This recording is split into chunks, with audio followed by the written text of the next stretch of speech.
파이널 크라이시스는 정말 다른 위기들과 다르게 최악의 느낌을 물씬 풍겼습니다. 사건의 처음조차 DC 코믹스 최악의 도시를 이야기할 때 반드시 언급되는 블러드 헤이븐에서 신의 사망이라는 자극적인 소재로 시작되었습니다. 원더우먼은 초반에 피미엘 퓨리지의 빙을 당해 자기 편으로 돌아섰고, 슈퍼맨은 테러로 중상이었던 루이스 레인을 간호하다가 또 다른 위험 맨드락의 공격을 막기 위해 말도 없이 사라졌고, 배트맨도 초반에 다크사이드에게 잡혀가 끝내 탈출하지 못하고 죽어버렸으며, 마션 맨헌트는 가장 처음에 빌런들에게 잡혀가 죽어버렸으며, 할 조던은 살인 누명을 쓰며 나머지 그린랜턴들과 함께 그린랜턴의 모성 5화로 떠났고, 플래시인 월리 웨스트는 삼촌인 베리 앨런을 따라서 시간을 거슬려 달렸고 도착해보니 이미 다크사이드에게 지구는 점령당하는 등 저스티스 리그의 주요 히어로들은 작중 후반부까지 시민들 관점에서는 거의 아무것도 하지 못했습니다.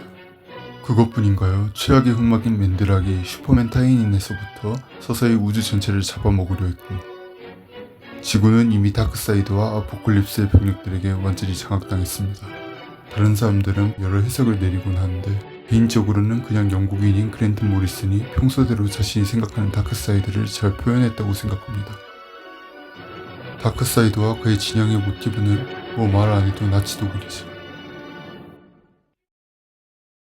다크사이드의 창시자 잭 커비는 유대계인데다가 2차 세계대전 참전자라서 그런지 여러 작품에서 군지형 빌런들을 등장시켰습니다.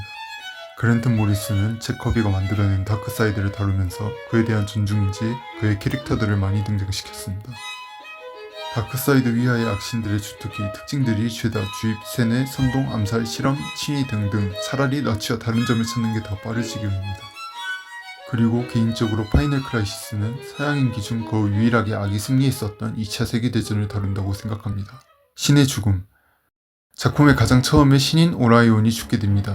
신은 죽었다. 어디서 많이 들어본 말 아닙니까? 철학자 니체입니다. 니체의 철학 위버맨 신은 히틀러의 나치즘 마스터 레이스에 지대한 영향을 끼쳤음에 부정할 수 없습니다. 오라이온은 마지막 생명을 불살라 형사된 터빈에게 다가가 경고를 해줍니다. 하지만 그는 다가가는 오라이온을 뿌리치고 결국 그는 사망하고 맙니다. 결국 그는 아이러니하게도 오라이온을 죽인 다크사이드에게 빙의당하고 맙니다. 대부분의 작품에서는 사건의 시작이 명확하고 얼마 안 가서 히어로들이 대응을 시작했습니다. 하지만 파이널 크라이시스의 경우에서는 히어로들 입장에서 어느 시점에서 침공이 시작됐는지 알아채기가 힘듭니다. 히어로들 입장에서는 원더우먼이 빙이 되어 변절하고 나서, 정확히는 반생명 방정식이 전 지구에 퍼지고 나서야 다크사이드의 침략을 알아챘을 것입니다.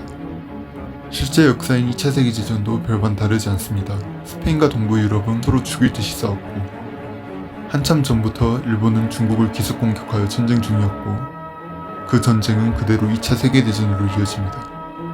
공식적으로는 2차 세계대전의 시작을 나치의 폴란드 침공으로 보지만 그 전에도 이미 독일군은 군사적 행동을 취하고 있었고 세계는 결코 모르지 않았습니다. 2차 세계대전을 막을 골든타임은 존재했었지만 과연 이미 사방팔방에서 전쟁이 터지는 와중에 세계가 그것을 인식했었는지 알 길이 없습니다. 카운트다운 투 파이널 크라이시스 때 분명 다크사이드는 오라이온에게 죽었습니다. 하지만 다크사이드는 어떻게든 살아남아 미래에서 총을 발사했고, 오라이온은 어떠한 인과관계 없이 사망해버리고 말았습니다. 우주경찰인 그린랜턴들은 겨우 한 개의 알파 랜턴을 사보타주 때문에 거의 마지막까지도 아무것도 하지 못했습니다. 아니, 수사를 위한다지만 지구를 봉쇄해서 밖에서의 개입 자체를 할 수 없게 막아버렸고, 그나마 지구를 관할하고 있던 그린랜턴들조차 5화로 소환시켜버리는 등 역대급 트롤링을 저질렀습니다.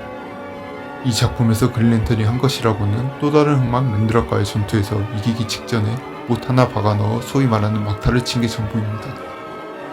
알자스 로렌 지방을 허무하게 넘겨주고 우리 시대의 평화, 가짜 전쟁, 육주까지 수많은 삽질들은 나치뿐만 아니라 2차 세계대전의 소위 세계 경찰들의 작품이었습니다.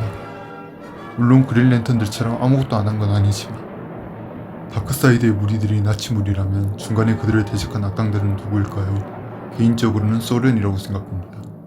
그리고 파이널 크라이시스의 표지, 그리고 작중 우주의 끝을 쓴 작품에 써져 있던 말, 악이 승리한다. 2차 세계대전은 악이 승리했습니다. 공산주의라는 악이. 렉스 루터, 닥터 시바나 등 기존의 빌런들은 공산당과 나치처럼 애초에 다크사이드의 무리를 그렇게 좋아하진 않았습니다. 리베랄을 불신하긴 했지만 결국 반강제적으로 따르게 되었죠. 이 두 진영의 이해관계가 맞아 협력했었지만 결국 가족들마저 반생명 방정식에 당하자 결국 그들을 대적했고, 결국 다크사이드 앞에 당도했지만 아무것도 하지 못했던 슈퍼맨을 대신해 그들을 처단하기 시작합니다. 인피니트 크라이시스 당시에 오막이 합세한 건 덤이죠. 그리고 렉스 루터는 슈퍼맨에게 본인들의 승리로 기억될 것이다 라고 말하며 그들의 승리를 선언하죠. 뭐 아직 진짜 다크사이드와 맨드락이 남아있긴 하지만 말이죠. 딱 봐도 사이비 종교를 나타냈던 가프레이와 리브라, 그리고 반생명 방정식의 무리들을 이끄는 카인에게 끌려다니는 심벌의 대행자 스펙터는 각각 교회를 나치 당사로 바꿔버리고 기도의 대상을 히틀러 본인으로 주체를 바꿔버린 나치의 만행을 생각나게 합니다. 프로파간다라는 말이 있습니다. 선교를 뜻했던 이 단어는 의미가 변질되어 가기 시작하다가 나치가 사용할 때쯤에 완전히 뜻이 바뀌어 버립니다. 대대적으로 선전되어 편향되고 왜곡된 정보를 통해 대중의 의견을 추적하려는 시도. DC 코믹스에서는 모순되어 보이는 두 개의 사실이 있습니다. 목적은 정확히는 모든 것의 끝을 의미하는 반생명과 자유의지, 정확히는 희망을 뜻하는 생명, 그리고 그것을 증명하는 반생명 방정식은 생명체에게 그 어떤 식으로 노출된다면 그 방정식에 의해 그것의 타당성을 완전히 납득하게 만듭니다. 다만 반생명 방정식의 식은 꽤 길고 생명 방정식으로 추정되는 공식은 단순한 상수 하나입니다. 월드 파이니스트에서는 5차원의 존재인 인프 믹시즈 피틀릭이 다크사이드에게 믹시즈 피틀릭 플러스 배트마이트는 반생명 방정식이라는 쪽지를 줍니다.